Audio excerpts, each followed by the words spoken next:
Hello everyone, आप सभी का स्वागत है आपके अपने यूट्यूब चैनल केमिस्ट्री क्लासेस में। उम्मीद है कि आप सब अच्छे होंगे। तो चलिए, आज हम लोग सीखने वाले हैं रिडॉक्स रिएक्शन। ठीक है, रिडॉक्स रिएक्शन में मैं ऑलरेडी आपको 5 लेक्चर ऑलरेडी मैं अपलोड कर चुका हूँ, 5 लेक्चर्स। अभी हम लोग सीखने वाले हैं एन फैक्टर। ठीक है, वैसे तो एन फैक्टर मैं आपको ऑलरेडी बताया हूँ, मोल कॉन्सेप्ट। आप मेरी वीडियो देखिए मोल कॉन्सेप्ट जाकर, उसमें मैं आपको बता चुका हूँ एन फैक्टर के बारे में, बहुत डिटेल में मैं बताया हुआ हूँ एन फैक्टर। ठीक है, जैसे कि एसिड के आप एन फैक्टर निकाल सकते हो, आयन के निकाल सकते हो, बेस का निकाल सकते हो, हर चीज़ का एन फैक्टर उसमें मैं आपको बताया हूँ। हर चीज़ का मतलब कि जिसकी पॉसिबिलिटी है एन फैक्टर निकालना, ऑलरेडी मैं आपको बता चुका हूँ। लेकिन फिर से हम लोग डिस्कस करने वाले हैं, क्योंकि इस चैप्टर में इसका इस्तेमाल होने वाला है और रेडॉक्स रिएक्शन में इसका इस्तेमाल होता है। क्लियर? तो चलिए डिस्कस करते हैं। एन फैक्टर का दूसरा नाम होता है वैलेंस फैक्टर या एक्स फैक्टर भी बोला जाता है। वैलेंसी फैक्टर और एक्स फैक्टर भी कहा जाता है। वैलेंसी फैक्टर या इसको एक्स फैक्टर भी हम कहते हैं। ठीक है, तो डाउट में नहीं रहना है, आपको लिख के आ जाएगा वैलेंसी फैक्टर और एक्स फैक्टर भी लिख सकता है। तो वैलेंसी फैक्टर क्या है ये देखते हैं, इसका डेफिनेशन समझते हैं। तो डेफिनेशन ये है, द चार्ज एक्सचेंज पर mole of substance, the charge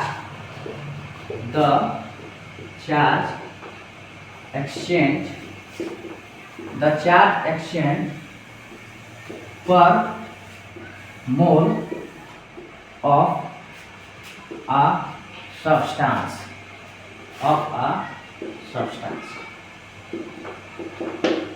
तो ये क्या होता है? चार्ज एक्सचेंज होता है। किसी एक सब्सटेंस के पर मोल में कितने चार्ज ट्रांसफर हो रहे हैं या एक्सचेंज हो रहे हैं, इसी को हम कहते हैं एन फैक्टर। क्लियर? तो एन फैक्टर डिफाइंड किसके लिए है? तो N factor is defined for per mole of substance. N factor is defined for per mole of substance, पर मोल ऑफ सब्सटेंस। तो ध्यान दीजिए, एन फैक्टर जो है ये डिफाइंड है पर मोल सब्सटेंस के कितने एन फैक्टर होते हैं, इसके लिए ये डिफाइंड है। तो किसके बारे में डिस्कस कर रहे हैं हम लोग? वैलेंसी फैक्टर के बारे में, या कह सकते हैं एन फैक्टर। ठीक है, या एक्स फैक्टर भी कहा जाता है। क्लियर? तो डाउट में नहीं रहना है। एक चीज और बता देना चाहता हूँ, इसका सेकंड डेफिनेशन भी आप लिख सकते हो। Second definition, number of electrons exchange, number of electron exchange, number of electron exchange जो है इसी को हम एन फैक्टर कहते हैं। नंबर ऑफ इलेक्ट्रॉन, कितना नंबर ऑफ इलेक्ट्रॉन एक्सचेंज हुआ, ठीक है, रिएक्शन में, उसी को हम कहते हैं एन फैक्टर। ठीक है, बहुत आसान चीज है, आपको डाउट नहीं होनी चाहिए। फिर से सुन लो, एन फैक्टर जो है नंबर ऑफ इलेक्ट्रॉन एक्सचेंज को भी हम एन फैक्टर कहते हैं। और ये किसके लिए डिफाइंड होता है? तो ये बहुत इंपॉर्टेंट पॉइंट है, पर मोल ऑफ सब्सटेंस के लिए ही डिफाइंड है। किसी एक सब्सटेंस के पर मोल में जितने नंबर ऑफ इलेक्ट्रॉन एक्सचेंज होते हैं उसी को हम एन फैक्टर कहते हैं। कोई डाउट नहीं होनी चाहिए। आगे बढ़ते हैं। एक फार्मूला मैं आपको ऑलरेडी बताया हूँ। ठीक है, ये फार्मूला जो है इक्विवेलेंट मास का फॉर्मूला, ये मैं आपको ऑलरेडी बता चुका हूँ मोल कॉन्सेप्ट में। बहुत अच्छे से हम लोग डिटेल में मोल कॉन्सेप्ट में इसके बारे में डिस्कस कर चुके हैं। ठीक है, लेकिन फिर से मैं आपको बता देता हूँ ताकि आप फॉर्मूले को एक बार रिमाइंड कर लो। अगर आप मेरी वीडियो नहीं देखे हो मोल कॉन्सेप्ट की, तो आप जाके एक बार प्ले लिस्ट में जाओ आप और वीडियो मेरी देखो। ऑलरेडी मैं 35 लेक्चर उसमें डाल चुका हूँ, इसमें मोल कॉन्सेप्ट में, और एन फैक्टर के बारे में बहुत डिटेल में मैं डिस्कस कर चुका हूँ। ठीक है, तो रिडॉक्स रिएक्शन अभी चैप्टर चल रहा है, इसमें मैं ऑलरेडी 5 लेक्चर में पहले भी डाल चुका हूँ। 1 मंथ पहले नवंबर समथिंग 18 या 19 नवंबर को लास्ट लेक्चर इसके बारे में मैं डाला था। फिर स्टार्ट कर दिया था एटॉमिक स्ट्रक्चर के कुछ लेक्चर्स बचे हुए थे, तो उसको मैं कंप्लीट कर दिया हूँ। अभी इसको ज़्यादा से ज़्यादा 4 या 5 क्लास में ये आपके जो टॉपिक्स हैं क्लियर हो जाएंगे और बहुत अच्छे से। ठीक है, तो इसको स्टार्ट करते हैं। अब देखो, एन फैक्टर जो है ये क्लियर हो गया। चलो इक्विवेलेंट मास देखते हैं। इक्विवेलेंट मास जो है इसका फॉर्मूला होता है इक्विवेलेंट मास। इसका फॉर्मूला इक्विवेलेंट मास, जिसको हम लोग ई से डिनोट करते हैं, ई से molar mass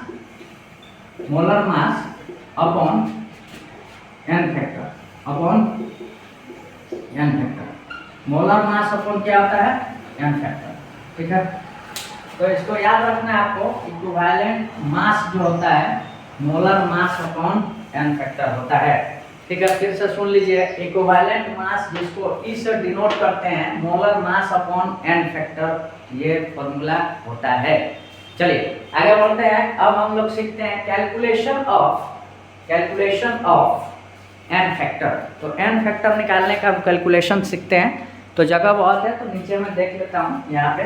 calculation of N factor, calculation of N factor. ठीक है, कैलकुलेशन ऑफ एन फैक्टर। तो एन फैक्टर निकालने के लिए सबसे पहले हम लोग देखने वाले हैं फॉर आयंस। आयंस के लिए एन फैक्टर कितना होता है। तो आयंस का एन फैक्टर जो होता है, एन फैक्टर फॉर आयंस, ये चार्ज के बराबर होता है, चार्जेस के बराबर होता है। मॉड इसलिए ले लिया हूं कि चार्जेस नेगेटिव पॉजिटिव दोनों हो सकते हैं, लेकिन एन फैक्टर हमेशा क्या होता है, पॉजिटिव होता है, इसलिए मैं मॉड ले लिया हूं। अगर नेगेटिव में रहेगा तो आप उसको क्या लोगे, पॉजिटिव एन फैक्टर लोगे। फॉर एग्जांपल जैसे कि -1 अगर चार्ज है तो उसका एन फैक्टर क्या होगा, 1 होगा।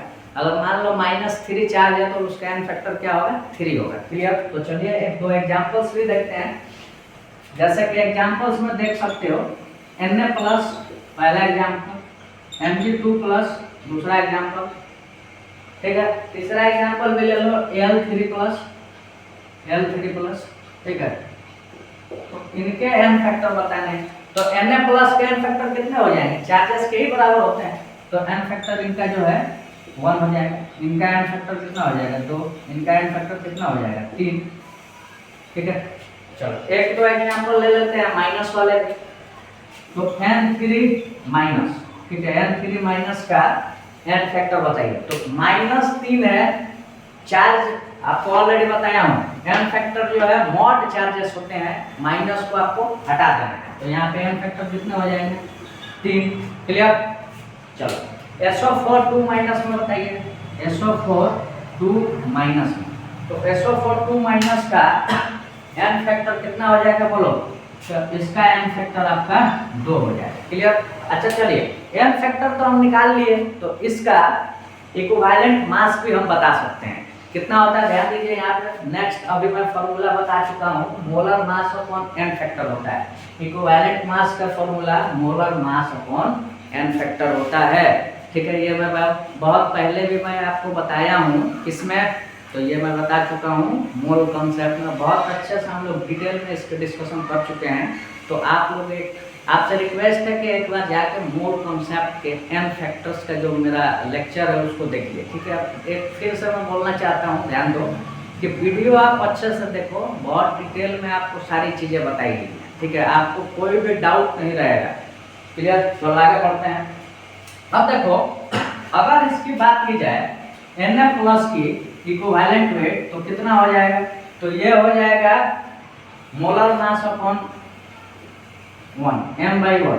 इसका कितना हो जाएगा, E = m/2। और इसका कितना हो जाएगा, E = m/3। क्लियर। चलो इसका हो जाएगा m/3। क्यों, क्योंकि इक्विवेलेंट वेट जो होता है molar mass upon N factor होता है। मोलर मास कितना होता है सोडियम का, तो 23/1 हो जाएगा इसका इक्विवेलेंट वेट। इसका कितना हो जाएगा, 24/2। और इसका कितना हो जाएगा, 27/3। ठीक है, 27/3। ऐसे भी वैल्यूज आपको दे सकता है एग्जाम में।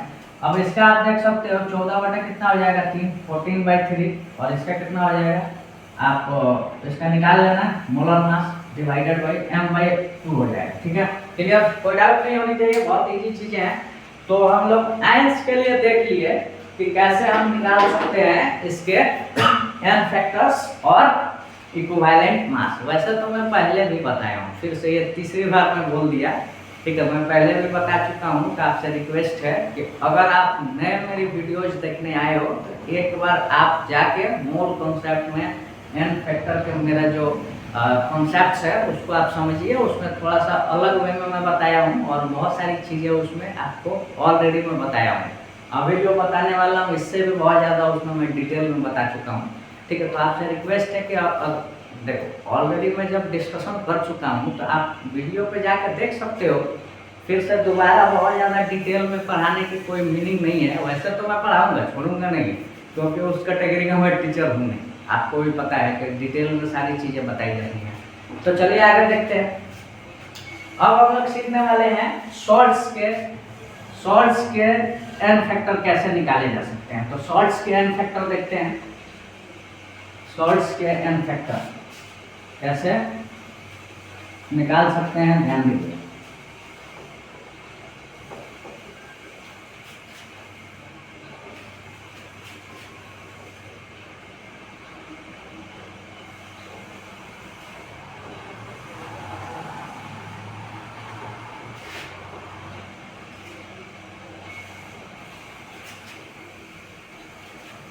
शॉर्ट्स के एन फैक्टर हम कैसे निकाल सकते हैं, थोड़ा सा ध्यान दीजिए।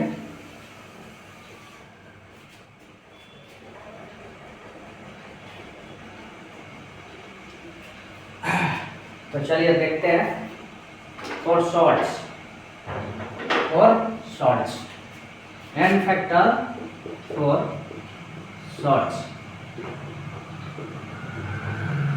शॉर्ट्स के लिए भी हम एन फैक्टर निकाल सकते हैं। तो इसमें देखो, एन फैक्टर जो होता है total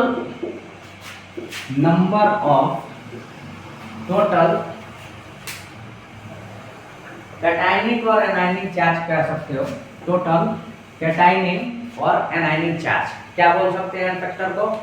total cationic and anionic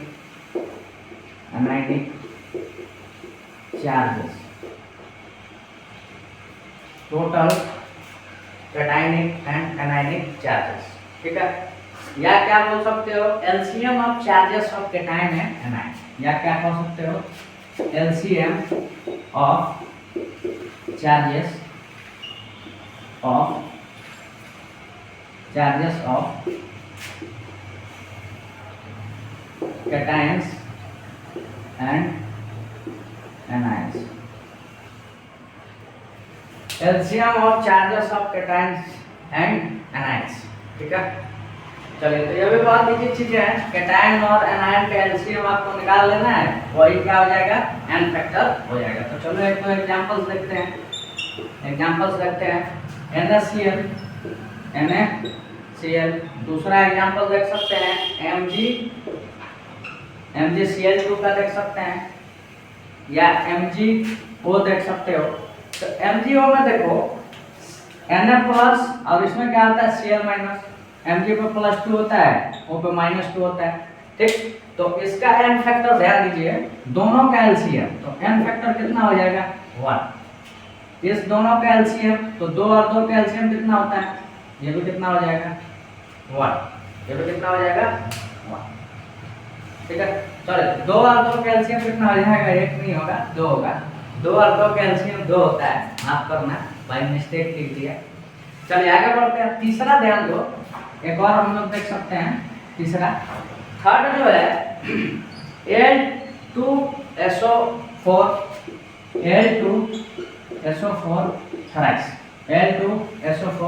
thrice. तो L2SO4 थ्राइस में ध्यान दो, L पे क्या होगा? +3 चार्ज होगा, SO4 पे क्या होगा? -2 चार्ज होगा। अब यहाँ देख सकते हो एन फैक्टर जो है कितना होगा, बताओ एन फैक्टर। तो एन फैक्टर जो होगा 3 × 2 कितना हो जाएगा? 6। एन फैक्टर कितना हो जाएगा? 6। क्लियर? कोई दिक्कत, कोई समस्या? ठीक। 3 × 2 कितना हो जाएगा? 6। क्लियर? कोई दिक्कत नहीं होनी चाहिए। अब हम आगे बढ़ते हैं। अच्छा चलो, इसके हम लोग क्या निकाल सकते हैं? इक्विवेलेंट वेट भी निकाल सकते हैं। तो इसका इक्विवेलेंट वेट जो होगा m/, कितना हो जाएगा? 8। इसका कितना हो जाएगा? m/2 m मतलब क्या है, मोलर मास NaCl का है, MgO का मोलर मास यहाँ पे m हो जाएगा, क्लियर। और इसका कितना हो जाएगा m/6, क्या E इक्विवेलेंट वेट की बात हो रही है, तो m by कितना हो जाएगा 6, ठीक है। तो ये डिस्कशन हो गया फॉर सॉल्ट्स, क्लियर। अब हम लोग डिस्कस करने वाले हैं फॉर एसिड्स। तो एसिड के लिए हम लोग n फैक्टर निकाल सकते हैं, ये भी ध्यान दो, फॉर एसिड्स। तो एसिड के लिए देखिएगा, एसिड के लिए हम लोग n फैक्टर बेसिसिटी निकालते हैं। क्या निकालते हैं? बेसिसिटी। n फैक्टर जो इसकी होती है बेसिसिटी होती है, ठीक है। बहुत डिटेल में इसके बारे में मैं डिस्कस किया हूँ मोल कॉन्सेप्ट में, बहुत ही ज़्यादा डिटेल में डिस्कशन ऑलरेडी मैं कर चुका हूँ, किसमें? मोल कॉन्सेप्ट में। तो आप एक बार वीडियोज देखो मोल कॉन्सेप्ट में n फैक्टर, ठीक है, वहाँ पे बहुत अच्छे से मैं बताया हूँ, क्लियर। आपको कोई परेशानी नहीं होगी, वहाँ पे आप वीडियोज देखो, आपको हर चीज़ें डिटेल में समझ में आ जाएंगी। फिर भी यहाँ दोबारा आपको मैं बता रहा हूँ ताकि कोई भी जिसको डाउट हो तो क्लियरिटी अपनी कर पाए। देखो कॉन्सेप्ट की क्लियरिटी रखोगे तभी जाके आपके मार्क्स आएंगे नीट वगैरह में। नीट के कोई भी एग्जाम है, जैसे कि जो कॉन्सेप्चुअल एग्जाम है, उनमें आपको कॉन्सेप्ट की क्लियरिटी बहुत ज़रूरी है, ठीक है। बेसिक्स चीज़ें तो होनी ही चाहिए, आनी भी चाहिए, लेकिन बहुत सारी चीज़ें हैं जो रटते हैं बच्चे। रटना नहीं है, चीज़ों को समझना है, डिटेल में समझना है, ठीक है। तो आगे बढ़ते हैं। अब ध्यान दो, बेसिसिटी क्या है? बेसिसिटी, तो बेसिसिटी देखते हैं। बेसिसिटी, तो इसके बारे में हम लोग डिस्कस करते हैं कि एसिड के लिए n फैक्टर बेसिसिटी होती है, ठीक है। तो number of H plus ion, number of H plus ions, number of H plus ions which an acid donates, which an acid donates। देखो number of H plus ion जो कि acid donate करता है, इसी को हम लोग बेसिसिटी बोलते हैं। इसी को हम लोग क्या बोलते हैं? बेसिसिटी बोलते हैं, ठीक है। चलो ध्यान दो इधर, number of H plus ion जो कि एसिड डोनेट करता है, उसी को हम क्या बोलते हैं? बेसिसिटी बोलते हैं। किसी को कोई समस्या है तो जल्दी बताइए। कोई समस्या होनी भी नहीं चाहिए, बहुत आसान चीज़ें हैं, डिटेल में आप समझ सकते हो चीज़ों को। ये क्या होता है ध्यान दो, number of H plus ion जो है which an acid donates is known as basicity। अब देखो एसिड के लिए बेसिसिटी जो है सॉरी एसिड्स के लिए जो n फैक्टर्स होते हैं वही बेसिसिटी कहलाती है। ऑलरेडी मैं आपको बता चुका हूँ, एक बार और मैं बता दिया, ठीक है। तो कोई डाउट में नहीं रहना, आसानी से चीज़ें समझ में आपको आ जाएंगी। तो चलिए अब हम लोग बेसिसिटी के बारे में डिस्कस करते हैं। तो बेसिसिटी जो है 3 प्रकार का होता है, वैसे तो 3 से ज़्यादा होते हैं। एक होता है मोनोबेसिक, दूसरा होता है डाइबेसिक, और तीसरा होता है ट्राइबेसिक, ठीक है। और चौथा होता है पॉलीबेसिक, ठीक है।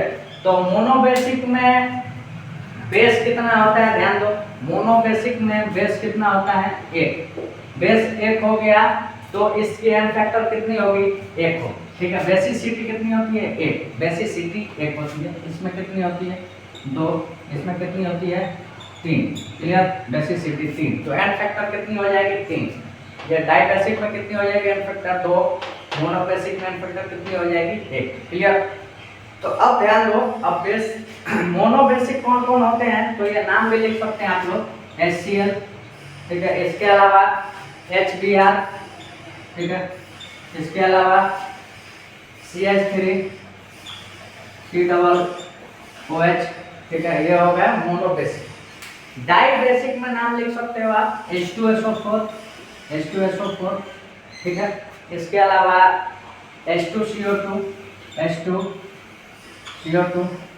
इसके अलावा H2C2O4, ठीक है।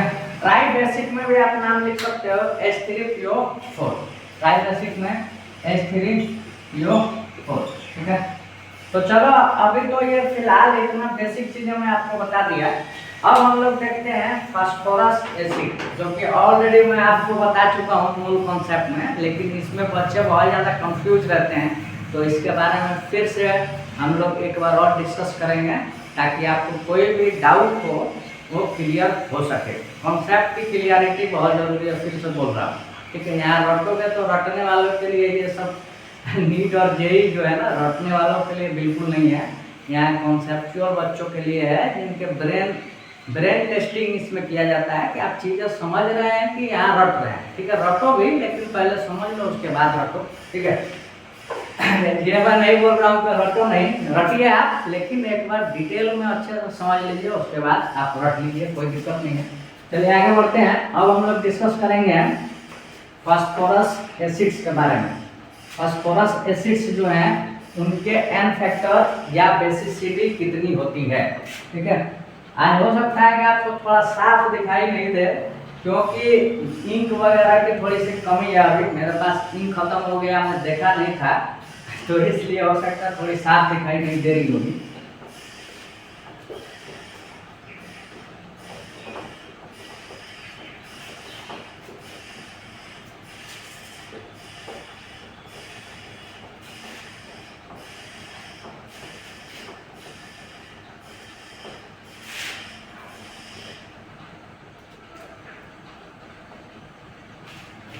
चलो तो अब देखते हैं हम लोग phosphorus acids. Phosphorus acids, phosphorus acids.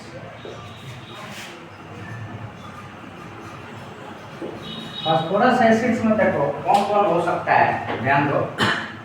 Phosphorus acids में H3PO2, H3PO3, इसके बाद हो सकता है H3PO4, ठीक है। H3PO2, H3PO3, H3PO4। अब देखो इसमें ऑलरेडी आपको मैं बता चुका हूँ कि जो बेसिसिटी होती है, number of H plus ion which an acid donates, एक एसिड कितने H प्लस आयन डोनेट्स कर सकता है, उसी को हम लोग क्या बोलते हैं, बेसिसिटी बोलते हैं। तो H3PO2 में देखो बेसिसिटी कितनी हो जाएगी, ध्यान दीजिए। सब में P को और डबल बॉन्ड बना दो, ठीक है। एक डबल P डबल बॉन्ड हो, P डबल बॉन्ड हो, P डबल बॉन्ड हो, ठीक।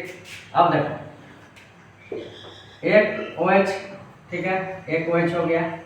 दो ध्यान दो, एक P डबल बॉन्ड O बना दिए, OH से जोड़ दिए, एक H से जोड़ दिए, फिर एक और H से जोड़ दिए, क्लियर। इसमें भी ध्यान दीजिए, एक OH जोड़ दिए, फिर एक और H जोड़ दिए, 3 O खत्म हो गया, ठीक। बचा कितना, एक H बचा, तो एक H जोड़ दो। यहाँ पे एक OH, फिर एक OH और फिर एक OH, ठीक है। अब हो गया ये H3PO4, और ये क्या हो गया H3PO3, ये क्या हो गया H3PO2। अब इधर ध्यान दो, H प्लस आयन जो है यहाँ से ये डोनेट होगा, O के साथ वाले जो H होते हैं वही डोनेट करते हैं H प्लस आयन, ठीक है। O के साथ वाले जो H है वही H प्लस डोनेट कर सकता है, ठीक है। तो इसमें बेसिसिटी कितनी हो जाएगी, 1, कितनी हो जाएगी 1, और बेसिसिटी 1 हो गई तो एन फैक्टर कितनी होगी, 1 होगी, ठीक। चलो इसमें देखो O के साथ का जो H है ये डोनेट होगा, फिर ये भी डोनेट होगा, बेसिसिटी कितनी हो गई, 2, ठीक। अब ध्यान दो, यहाँ पे कितने O के साथ H है, 3 है, एक ये हो गया, एक ये हो गया, एक ये हो गया, तो एक H ये, एक H ये, एक H ये, तो बेसिसिटी कितनी हो गई, 3। बेसिसिटी 3 हो गई तो एन फैक्टर कितना हो जाएगा, 3। कोई दिक्कत, कोई डाउट, कोई समस्या नहीं होनी चाहिए। तो यहाँ पे एन फैक्टर 3, यहाँ पे 2 और यहाँ पे 1, ठीक है। अब इसको याद करने का आपको मैं एक टेक्निक बताता हूँ, ध्यान दीजिए। टेक्निक समझो, ट्रिक है। H3PO2, H3PO3, H3PO4, ठीक है। देखो इसमें O कितने हैं, 2 है, तो 2 से 1 बस कम कर दो, बेसिसिटी कितनी हो गई, 1। यहाँ पे O कितने हैं, 3 है, तो दो, 3 से 1 कम कर दो, बेसिसिटी कितनी हो गई 2। और यहाँ पे वो कितने हैं 4 है, 1 कम कर दो, बेसिसिटी कितनी हो गई 3। कोई डाउट, कोई समस्या, दिक्कत नहीं होनी चाहिए, चीजें क्लियर होनी चाहिए, ठीक है। H3PO2 H3PO2 H3PO3 H3PO4 basicity 1 2 and 3 respectively, okay. चलो अब हम लोग डिस्कस करेंगे कुछ बोरिक एक एसिड होता है उसके बारे में डिस्कशन करते हैं। एक बोरिक एसिड होता है उसके बारे में डिस्कशन करना जरूरी है, क्योंकि इसमें भी बच्चे कंफ्यूज रहते हैं कि इसकी एन फैक्टर कितनी होगी। तो बोरिक एसिड के बारे में भी डिस्कशन हम लोग कर लेते हैं। वैसे तो मैं ऑलरेडी ये बताया हूँ, फिर से बोलना चाहता हूँ कि मोल कॉन्सेप्ट में ऑलरेडी बता चुका हूँ, ठीक, क्लियर। चलिए आगे बढ़ते हैं। बोरिक एसिड क्या होता है, तो बोरिक एसिड देखते हैं। बोरिक एसिड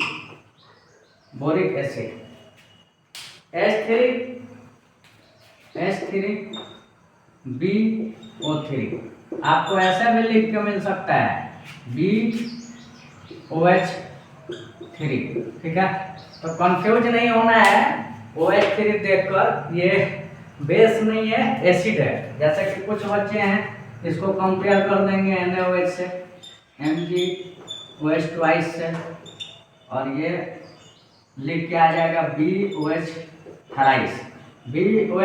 लिख के आ जाएगा। तो OH देखकर इसको बेस नहीं समझना है, फिर से बता देना चाहता हूँ, यह आपको कंफ्यूज नहीं होना है।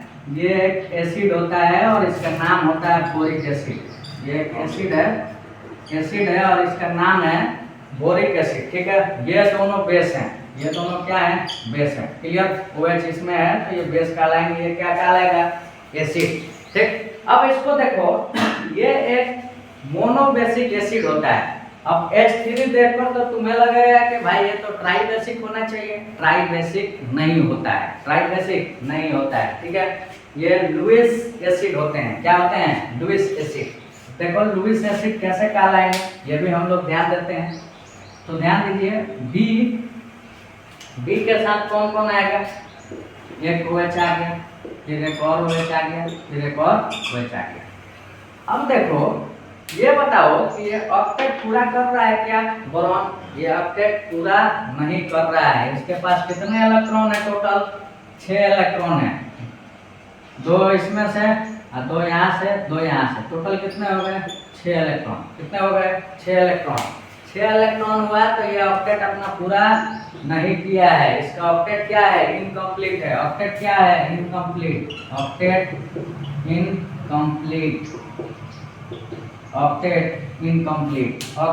इनकम्प्लीट है, इसीलिए इसका नाम होता है लुईस एसिड। क्या होता है, लुईस एसिड।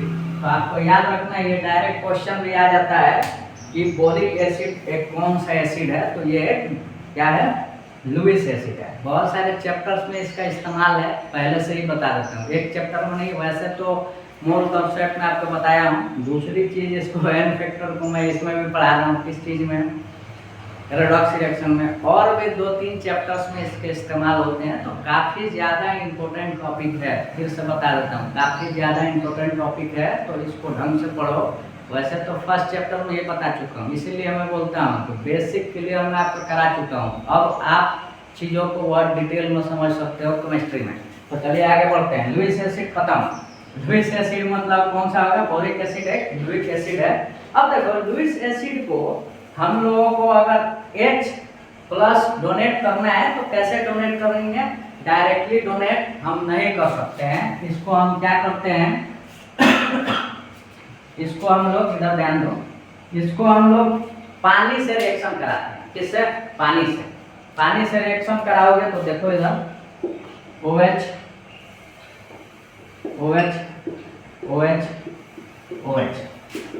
हाइड्रोजन से हम लोग इसको पानी से क्या कर दिए, ऑक्सीजन पे यहाँ पे 2 लोन पेयर है, ठीक है, दो लोन पेयर होते हैं, एक ऊपर लोन पेयर और एक नीचे लोन पेयर होते हैं। अब ये क्या करता है, लोन पेयर जो है किसको दे देता है, ये वो लोन पेयर जो है किसको दे देता है, बोरॉन को दे देता है। किसको दे देता है, बोरॉन को। जब ये बोरोन बोरोन पेयर दे देता है तो देखो कुछ ऐसा बनेगा, ये बन जाएगा आपका BOH OH, ठीक है, OH। और ऊपर क्या बन जाएगा बताइए, तो ऊपर जो है इस तरह जुड़ जाता है ऑक्सीजन के साथ हाइड्रोजन और एक हाइड्रोजन। हाइड्रोजन पर क्या आ जाता है प्लस चार्ज, हाइड्रोजन पर क्या आ जाता है प्लस चार्ज। देखो ऑक्सीजन जो है एक मोर इलेक्ट्रोनिगेटिव होता है। ऑक्सीजन क्या होता है, मोर इलेक्ट्रोनिगेटिव होता है, ठीक है। आपको मैं एक चीज बता देता हूँ, पीरियोडिक टेबल में आपको याद रखना है सबसे ज्यादा कोई इलेक्ट्रोनिगेटिव होता है तो फोन मतलब fluorine oxygen and nitrogen, fluorine oxygen and nitrogen. सबसे ज्यादा इलेक्ट्रोनिगेटिव जो होता है फ्लोरीन, उसके बाद ऑक्सीजन एंड देन नाइट्रोजन। कोई दिक्कत कोई समस्या नहीं होनी चाहिए। आगे बढ़ते हैं हम लोग। अब देखो ये जो मोर इलेक्ट्रोनिगेटिव होता है, यहाँ पे क्या होते हैं इलेक्ट्रॉन होते हैं। ऑक्सीजन के पास तो एक इलेक्ट्रॉन खुद का है और हाइड्रोजन के पास एक इलेक्ट्रॉन है। अब ऑक्सीजन बेचारा जो है क्या है, बेचारा नहीं है, हाइड्रोजन यहाँ बेचारा है। ऑक्सीजन जो है मोर इलेक्ट्रोनिगेटिव होता है। ये क्या होता है मोर इलेक्ट्रोनिगेटिव एलिमेंट है। ये क्या करता है इलेक्ट्रॉन तुरंत खींच लेता है, हाइड्रोजन से इलेक्ट्रॉन ये क्या कर लेता है खींच लेता है और पॉजिटिव यहाँ पे ऑलरेडी है, फिर निगेटिव पॉजिटिव और फिर एक निगेटिव हो जाएगा तो क्या हो जाएगा न्यूट्रल हो जाएगा, ठीक है। हाइड्रोजन को निकाल फेंकता है, हाइड्रोजन को क्या करता है निकाल फेंकता है। हाइड्रोजन को निकाल कर फेंक देगा तो क्या बच जाएगा, ध्यान दो इधर क्या बन जाएगा यहाँ पे, तो BOH4 माइनस और इधर क्या हो जाएगा प्लस चार्ज, ठीक है। इस पे कौन सा चार्ज आ जाएगा माइनस चार्ज आ जाएगा। क्यों, क्योंकि इलेक्ट्रॉन खुद का इसका है ही और एक हाइड्रोजन से भी इलेक्ट्रॉन ले लेता है, जिसकी वजह से वो क्या हो जाता है माइनस चार्ज हो जाता है। हाइड्रोजन यहाँ से क्या हो जाता है एक हाइड्रोजन निकल जाता है। ये जो हाइड्रोजन निकलता है किससे निकलता है, तो ये वाटर से ही निकलता है। किससे निकलता है वाटर से। हाइड्रोजन किससे निकलता है H+ वाटर से निकलता है। ये लिख सकते हो फ्रॉम वाटर, यहाँ से फ्रॉम वाटर लिख सकते हो। फ्रॉम वाटर से ये जो है हाइड्रोजन निकल गया तो एक ही हाइड्रोजन H+ निकला तो कौन सा बेसिक कहलाएगा मोनो बेसिक कहलाएगा। तो ठीक है ये कौन सा बेसिक कहलाता है मोनो बेसिक। याद रखना है ये चीजें मैं डिटेल में आपको अभी समझा दिया कि जो बोरिक एसिड होता है बोरिक एसिड ये एक मोनो बेसिक है। क्या है मोनो बेसिक। मोनो बेसिक है तो इसका बेसिसिटी कितनी होगी, इसकी बेसिसिटी 1 होगी। कितनी होगी 1। बेसिसिटी कितनी होगी 1। तो याद रखना है इसकी बेसिसिटी जो होती है 1 होती है। कितनी होती है 1, ठीक है। वैसे तो समझ लिए। एक और चीज याद रखो इसमें कि बोरिक एसिड जो है लुईस एसिड होता है और इसकी बेसिसिटी 1 होती है 1 होती है 1 होती है, ठीक है। याद रखना है आपको डिटेल में यहाँ समझा दिया क्यों होता है, क्योंकि यहाँ से H+ क्या होता है इधर देखो ऑक्सीजन जो है एक मोर इलेक्ट्रोनिगेटिव है तो हाइड्रोजन से एक इलेक्ट्रॉन ये खींच लेता है और खुद क्या हो जाता है निगेटिव हो जाता है। कोई दिक्कत कोई समस्या नहीं होनी चाहिए। आगे बढ़ते हैं हम लोग, अब चीजें समझते हैं। एक नोट लिख लो बोरिक एसिड जो है रिमूव H+ फ्रॉम, इधर लिख देता हूँ मैं, लिख देता हूँ boric acid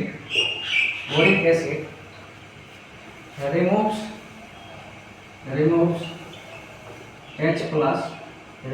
H+ from water molecule।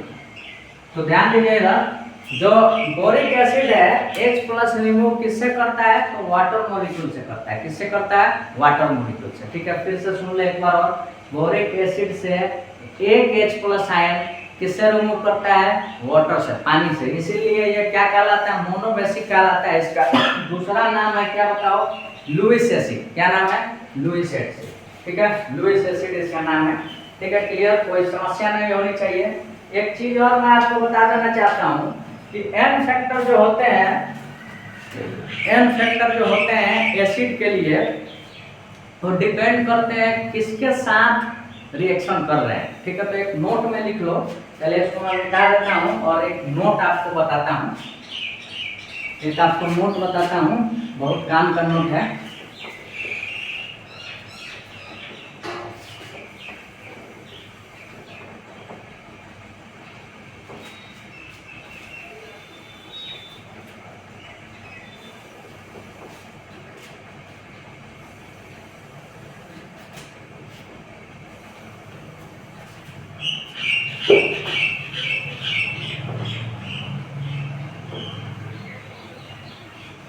चलिए तो एक नोट लिख लो, नोट इसमें लिखो N factor of an acid, note लिख लीजिए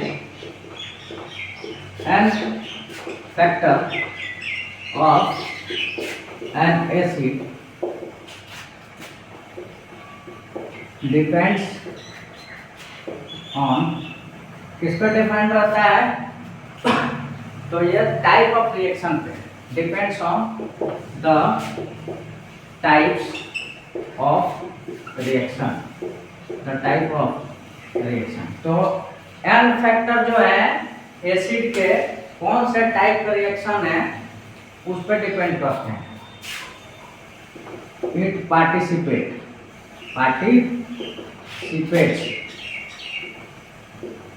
कौन से रिएक्शन में पार्टिसिपेट कर रहा है एसिड उस पर डिपेंड करता है। तो एग्जांपल में देख सकते हो H2SO4 प्लस NaOH ये बना लेता है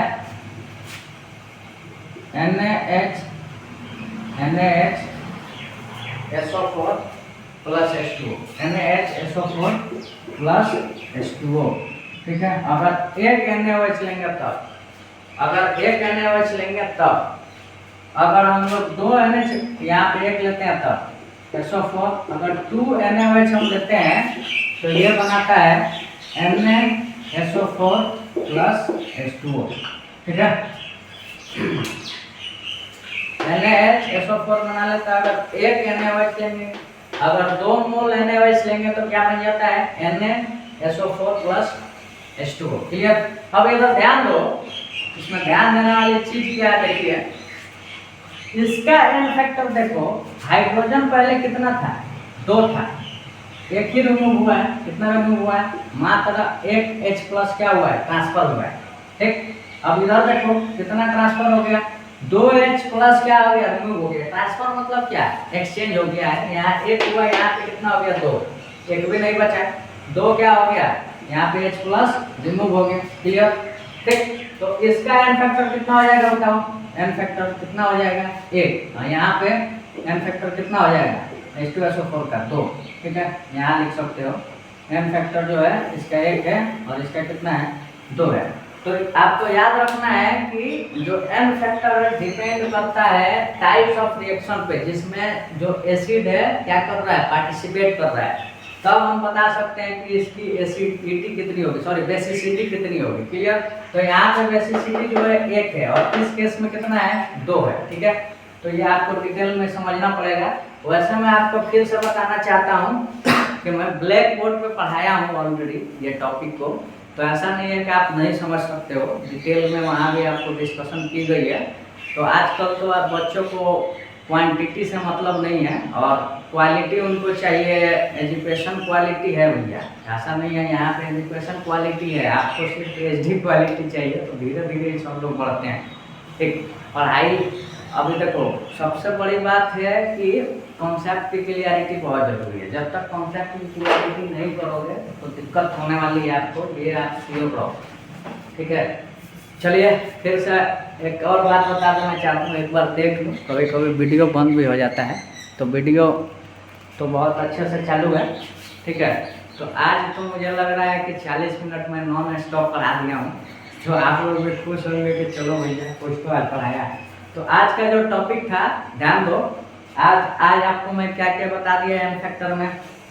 सबसे पहले तो आयंस के एन फैक्टर निकालना सीख गए हम लोग, दूसरा किसके हम लोग सीख गए, सॉल्ट्स के सीख गए, तीसरा हम लोग किसके सीख गए, बेसिक के सीख गए, सॉरी एसिड्स के सीख गए। एसिड में आपको मैं फॉस्फोरिक एसिड बता दिया था, फॉस्फोरस एसिड, ठीक है। इसके बाद बोरिक एसिड बता दिया, इसकी बेसिसिटी कितनी होगी, ठीक है। इसके बाद मैं आपको ये भी बता दिया कि एन फैक्टर जो है उनकी एन फैक्टर जो है ऑफ एसिड्स के डिपेंड करते हैं किस पे, टाइप्स ऑफ रिएक्शन पे, कि जिस टाइप्स ऑफ रिएक्शन में वो पार्टिसिपेट कर रहे हैं उस हिसाब से उसकी हम बेसिसिटी निकालते हैं। ये पहले भी मैं आपको बता चुका हूँ। वैसे आप मेरी वीडियो थोड़ली एक बार देखते चलिए, यूट्यूब के मेरे चैनल पे आप जाओ, वैसे तो चैनल पे ही आप मेरी वीडियो देख रहे होंगे, ठीक है। तो आप चैनल पे एक बार फिर से जाओ और मेरे प्लेलिस्ट में आप जाइए, चैनल के प्लेलिस्ट में, और वहाँ पे आप मूल कॉन्सेप्ट देखो। मैं ऑलरेडी फाइल एक बना कर रखा हूँ, प्लेलिस्ट बना कर रखा हूँ, उसमें 35 वीडियोज ऑलरेडी मैं डाल चुका हूँ, ठीक है। तो उसमें आप सर्च करना है एन फैक्टर, आपको मिल जाएंगे। स्क्रॉल करोगे तो एन फैक्टर की आप लगभग मैं 3-4 वैसे 3 या 4 मेरे ख्याल से 3 ही लेक्चर हैं, 3 लेक्चर, एक बार आप लोग देख लेना, ठीक है। 2 या 3 लेक्चर होंगे, बहुत अच्छे से डिटेल में मैं बताया, ठीक है। तो आप लोग एक बार अच्छे से वीडियो देखो और फिर फीडबैक दो, और इसमें भी मैं आपको फिर आज बता दिया, ठीक है। तो फीडबैक दीजिए कि कौन सा बेहतर मैं आपको पढ़ाया हूँ। मुझे तो लगता है कि वही बेहतर पढ़ाया होगा मूल कॉन्सेप्ट में, लेकिन ये नहीं है कि यहाँ भी आपको खराब पढ़ाई जाएगी, ठीक है। उसमें बहुत ज़्यादा डिटेल में एग्जाम्पल्स वगैरह मैं लिया हूँ, तो आप देख सकते हैं। चलिए फिर से मिलते हैं आप लोग अगले वीडियो में, तब तक के लिए आप लोग अपना ख्याल रखिए और अच्छे से पढ़ाई कीजिए, और वीडियोज वगैरह देखिए, अपने दोस्तों को भी शेयर करो, ताकि थोड़ा सा सपोर्ट करोगे तब तो मज़ा आता है। अब देखो डीमोटिवेट इंसान हो जाता है, जानते हो, आउटपुट्स नहीं मिलते हैं, तो कोशिश इंसान कर सकता है, और ईजी चीज़ें मैं कोशिश नहीं करता हूँ, ठीक है। टफ चीज़ें ही कोशिश किया हूँ, आपको मैं बता देना चाहता हूँ, ठीक है। वैसे तो ज़िंदगी में मेरा अपना वसूल है, मुझे जो पसंद आता है करता हूँ, और वैसे बच्चों को भी सपोर्ट आप लोग ऐसे ही कीजिएगा। आने वाले समय में बच्चों को जिसमें रुचि होगी उसी में इंसान को डालना चाहिए। उससे क्या होता है कि बच्चे को जो पैशनेट जिस चीज़ में रहते हैं उसमें बहुत अच्छा कर सकते हैं, जिस चीज़ में पैशनेट होते हैं। अगर पैशनेट नहीं है तो अच्छा नहीं करेंगे। आप अगर जोर ज़बरदस्ती करोगे कि यही करो, तो और डिमोटिवेट होंगे, और चीज़ें और उनके लिए टफ होती जाएंगी। ये मेरा मानना है। बाकी तो आप लोग भी पढ़े लिखे ही लग रहे हैं, आप लोग भी पढ़ाई कर रहे तो पढ़े लिखे ही लग रहे हैं, ठीक। कभी कभी मैं थोड़ा बहुत कॉमेडी भी करता हूँ, आजकल तो थोड़ा छोड़ दिया हूँ कॉमेडी करना, सिर्फ पढ़ा रहा हूँ, तो बच्चे आजकल बोर हो रहे हैं। और फिर से मैं कोशिश करूँगा कि आपको थोड़ा सा कुछ ह्यूमरिक चीज़ें भी बताई जाए। वैसे देखो नीट जेईई के स्टूडेंट्स जो हैं उनको सीरियस ही रहना चाहिए, मुझे अपना मानना है, लेकिन एज ए टीचर हंसाना मेरी जिम्मेदारी है, तो कोशिश करूँगा, ठीक। और ये साइंस में कॉन्सेप्चुअल चीज़ें हैं, तो इसमें सीरियसनेस बहुत ज़्यादा जरूरी है, मैटर करता है, मुझे ऐसा मानना है, ठीक है। खासकर फिजिक्स और केमिस्ट्री के जो सब्जेक्ट्स हैं, ये काफ़ी ज़्यादा कॉन्सेप्चुअल चीज़ें होती हैं, इनमें थोड़ा भी आप मिस कीजिएगा तो आपको चीज़ें समझ में नहीं आएंगी। तो चलो मिलते हैं अगले वीडियो में। आजकल प्रवचन में लास्ट में नहीं दे रहा था, कितने वीडियोज थे, फिर स्टार्ट किया प्रवचन देना। तो आप लोग भी अपना ख्याल रखिए, अपनों का ख्याल रखिए, बहुत ज़रूरी है। वैसे भी आजकल कोरोना के जैसा तो बीमारी नहीं आई है, छोटी मोटी ही है, लेकिन वायरल भी बीमारी है ये भी, ठीक है। HMVP ऐसे ही करके एक नाम की बीमारी शायद चाइना से ही ये भी आई हुई है। तो आप लोग अपना ख्याल रखिए, क्या पता कहीं ये भी कोरोना जैसा ही डेडली हो जाए, कोई जानता है। और चाइना है भैया, कुछ भी कर सकता है, चाइनीज लोग बहुत खतरनाक होते हैं। तो चलिए मिलते हैं फिर अगले वीडियो में, तब तक के लिए बाय। और फीडबैक देते चलिए, हो सकता है कि क्वालिटी की थोड़ी कमी रही होगी आज की वीडियो में, क्योंकि इंक की कमी हो गई थी। अब अभी मैं इंक लाने जाता है, उससे बेहतर है कि अभी मैं पढ़ा लिया, तो एडजस्टमेंट थोड़ा तो करना पड़ता है। चीज़ें सीखनी है तो एडजस्ट तो करनी पड़ेगी आपको। और देखो एक बार में चीज़ें सीखने की कोशिश करो, दोबारा टाइम नहीं मिलता है। बार बार पढ़ोगे, बार बार पढ़ने से बेहतर है कि एक बार अच्छे से सीख जाओ, मेरा अपना मानना है। और अच्छे से कब सीखोगे, जब डिटेल में जो चीज़ें बताई जाएंगी तभी सीख सकते हो। तो ठीक है, फिर मिलते हैं अगले वीडियो में, तब तक के लिए बाय बाय।